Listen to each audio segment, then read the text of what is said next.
Here on Democracy Now!, democracynow.org, The War and Peace Report. I'm Amy Goodman. Scott Horton is in the studio with us, still here in snowy New York, in our Firehouse studio. It's snowing all along the East Coast.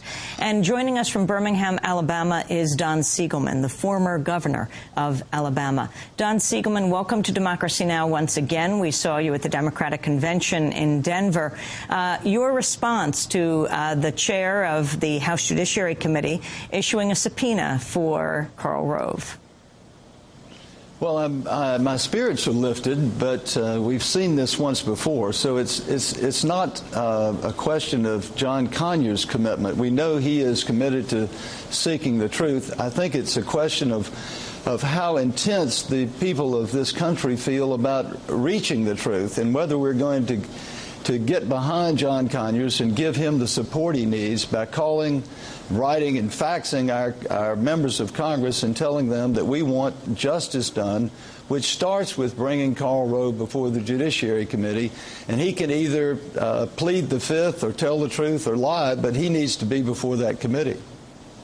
What do you want to hear from Karl Rove? What do you believe his involvement was in your prosecution?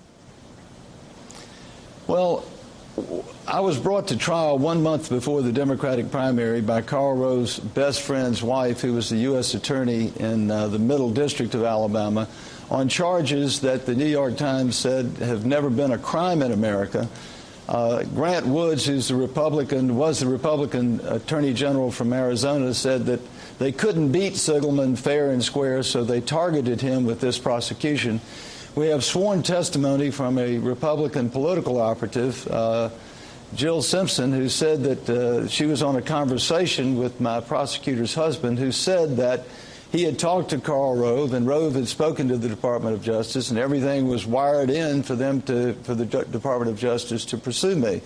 But this is more important than my case. As you well know, this effort of bringing Karl Rove before the Judiciary Committee is just a start to get at the truth of not only about who hijacked the Department of Justice and used it as a political tool to win elections, but it's also a start to find out why we got into the war in Iraq. Was it for oil or was it for weapons of mass destruction? Who authorized torture? Who authorized the wiretaps? Who was involved in stealing elections?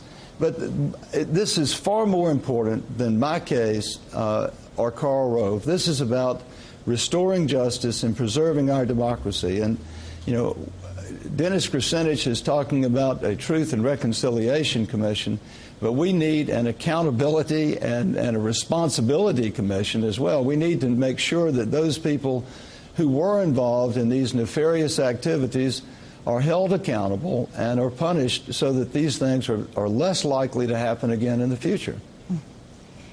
Describe what happened, the chronology of events from 2004 when you were indicted, in 2005, your trial, how you were sent to prison. Well, I think we have to go back a little bit further, because I have done battle with Karl Rove for a number of years, beginning back in 1994. He saw my rise to lieutenant governor from attorney general and then to governor, while Republicans were winning other races in Alabama. I was the only Democrat who was winning. We know that Karl Rove, Karl Rove's buddy Jack Abramoff and Ralph Reed, pumped over $10 million of Indian casino money into Alabama to defeat me beginning in 1998, to defeat my education lottery proposal in 1999, and to defeat me again in 2002. We know that Karl Rove and Jack Abramoff were involved, at least tangentially, in the stealing of my election in 2002. When I walked away from that election, I vowed to run again, to come back and to live another day. My problem started shortly after that, when an investigation was started by the wife of my campaign opponent, his husband, who was who was Karl Rove's best friend in Alabama. And again, I was brought to trial 1 month before the election in 2006 by Bill Canary's wife, Laura Canary. And I was convicted on charges that the New York Times said have never been a crime in America. I was sentenced to 7 years in prison. I was shackled, handcuffed, taken to a maximum security prison and put in solitary confinement in Atlanta. I was released, as you know, 9 months later because the 11th Circuit found that there were substantial questions of both law and fact likely to result in a reversal. We had 54 former state attorneys general who weighed in on my behalf saying that what I was charged with was not a crime. We're waiting for the 11th Circuit to issue their opinion. I remain hopeful about my case. But Amy, again, this discussion shouldn't be about me. I am a part of this, part of the evidence in a case that is building against Karl Rove and others in this administration for using the Department of Justice as a political weapon to win elections.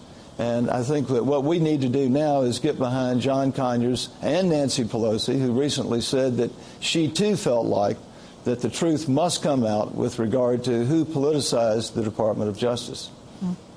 And Scott Horton, the process that will take place now with John Conyers as the chair saying finally Karl Rove will have to answer. The fact is he could continue not to answer, not to show up. Isn't that right? Well, I think it's unlikely at this point that he will not show up because he would risk immediate contempt and being sent to prison. I think now we have a Justice Department that would actually enforce congressional contempt sanctions. But I think it's more likely that he's going to do what David Addington did when he was brought before the Judiciary Committee, which is selectively invoke privilege with respect to specific questions and simply he replaced Scooter Libby as Chief of Staff for Vice President Cheney.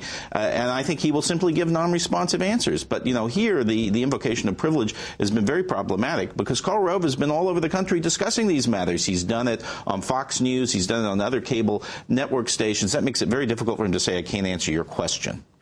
And how does President Obama, slightly going back and forth on this, saying he wants to move forward, not exactly clear what it means to look backward here, on the issue of holding the Bush administration accountable, issues of detentions, torture, it sounds like he's drawing the line. On the issue of politicization of the Justice Department, do you have a sense of him in a different way? Same with Nancy Pelosi. I think that they believe that the Bush administration went way too far. But we should also stop and say, don't expect that the Obama White House is going to completely waive executive privilege. They won't do that. I'm sure they'll say Karl Rove is entitled to cite it with respect to his communications directly with President Bush.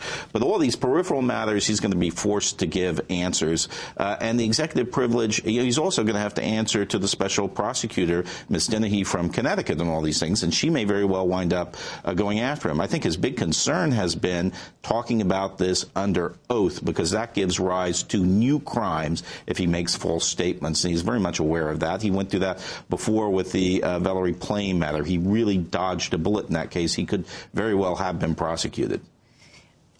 Don Siegelman, will you be coming to Washington anytime soon from Alabama? And what would you say to President Obama now?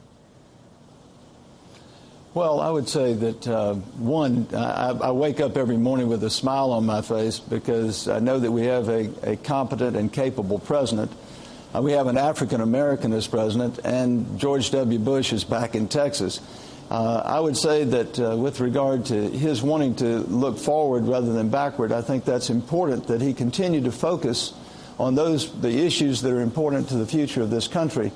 But part of that is ensuring that our democracy is restored and that the people of this country have faith and trust that the Department of Justice will not be used as a political weapon in the future. And unless we find the full truth about what went on in the Department of Justice, and unless we hold those people accountable and responsible for their behavior, then these issues are likely to become part of our political culture and happen again in the future.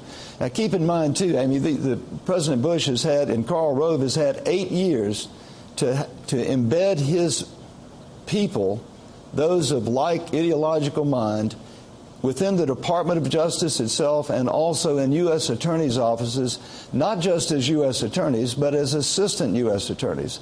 And those people also have to be identified Those who were working on voter fraud cases for the purpose of suppressing black votes have to be ferreted out, and they have to be held accountable.